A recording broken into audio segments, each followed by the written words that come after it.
আজ রবিবারের দুপুরে লাঞ্চে আছে লোকাল বিরিয়ানি,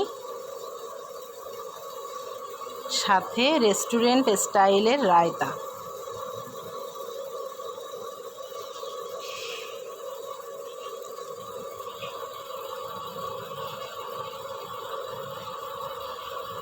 নমস্কার বন্ধুরা, আজ কিন্তু আমি তোমাদের এই গরমেও যারা বিরিয়ানি খেতে ভালোবাসো তাদের জন্য একটা রেসিপি শেয়ার করব। সেটা হলো লোকাল বিরিয়ানি। দেখো, আমি ঘরে ভাত রান্না করে নিয়েছি। এখানে আমি মাংসটা রান্না করে নিচ্ছি। মাংসটা কিন্তু দই দিয়ে, মশলা দিয়ে, সব কিছু দিয়ে মেখে নিয়েছিলাম। নিয়ে প্রায় 20 মিনিটের মতো ফ্রিজে রেখে দিয়েছিলাম। দই মাখিয়ে রাখার পরে মাংসটা দিয়ে জল ছেড়েছে। দেখো, খুব তাড়াতাড়ি আর সাধারণভাবেই আজ বিরিয়ানিটা রান্না করব বাড়িতে। ভাবলাম তোমাদের সাথেও একটু শেয়ার করি। এখন অনেকেই বলবে, এই গরমেও দিদি বিরিয়ানি কি করব বলো? ছেলে বিরিয়ানি খেতে খুব ভালোবাসে, তার বায়না, মা আজ রবিবার একটু বিরিয়ানি খাবো। তো আমি ঘরেই ঘরোয়া একটা বিরিয়ানি, লোকাল, খুব তাড়াতাড়ি কিন্তু বিরিয়ানির ফ্লেভারই আসবে। খেতেও কিন্তু খারাপ লাগে না, ভালোই লাগে। পুরো ভিডিওটা তোমরা দেখো, তাহলে বুঝতে পারবে। বাচ্চারা দেখবে সবসময় বিরিয়ানি খেতে ভালোবাসে, তাই বাইরের বিরিয়ানি না দিয়ে আমি চেষ্টা করলাম একটু ঘরেই বাইরের মতো একটু স্বাদ দেওয়ার জন্য। তো আমি এখানে কিছুটা মশলা বাজার থেকে প্যাকেট করা কিনেই এনেছি। এই দেখো, সব কিছু গোটা মশলা, এগুলো আমি একটু গরম করে নিয়েছি। এবার একটু গুঁড়ো করে নেব। একটা মিঠা আতর নিয়েছি বাজারে। এই মিঠা আতরটা কিন্তু খেতে ভালো, বেশ গন্ধটা ভালো আসে। মাংসটা সেদ্ধ হওয়ার জন্য একটু জল দিয়ে চাপা দিয়ে বেশ 10 মিনিট মতো একটু ফুটিয়ে নিতে হবে।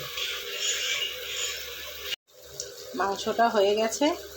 এর ভেতরে আমি যে বিরিয়ানির মশলাটা গুঁড়ো করেছিলাম একটু দিয়ে দেব, দিয়ে একটু মিশিয়ে নেব।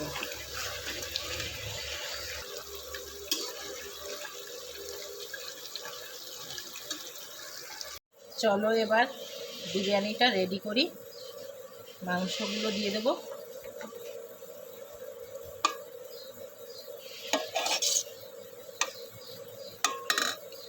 আর যে বিরিয়ানির মশলাটা গুঁড়ো করেছিলাম অল্প অল্প করে দিয়ে দেব। একটু করে ঘি দিয়ে দেব।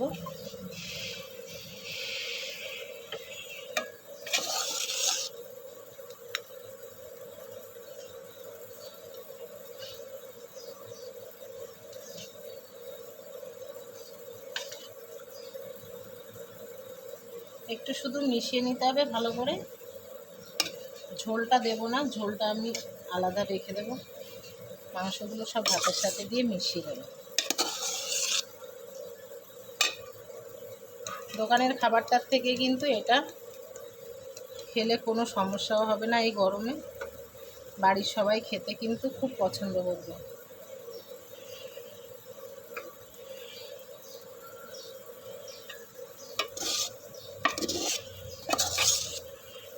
অল্প মশলা দিয়ে লোকাল বিরিয়ানি।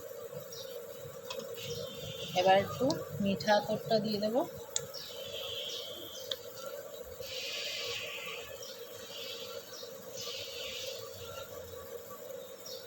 মিঠা আতরটা দিয়ে হাঁড়িটা বন্ধ করে রেখে দেব। ঘরে কি করে রায়তা বানানো যায় আজ আমি সেটাই দেখাবো।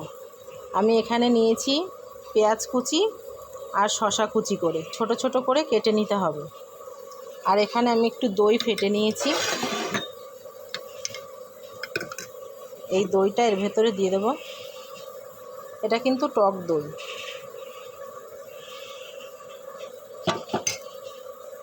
টক দইটা দিয়ে এটা একটু মিশিয়ে নিতে হবে।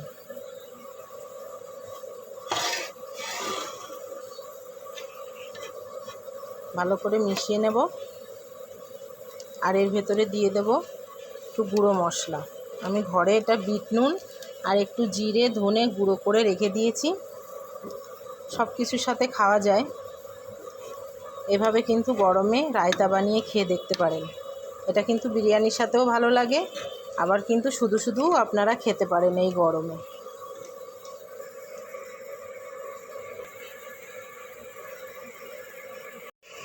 দেখুন তো বন্ধুরা, আমার বিরিয়ানির রেসিপিটা আপনাদের কেমন লাগলো একটু জানাবেন কমেন্ট করে প্লিজ।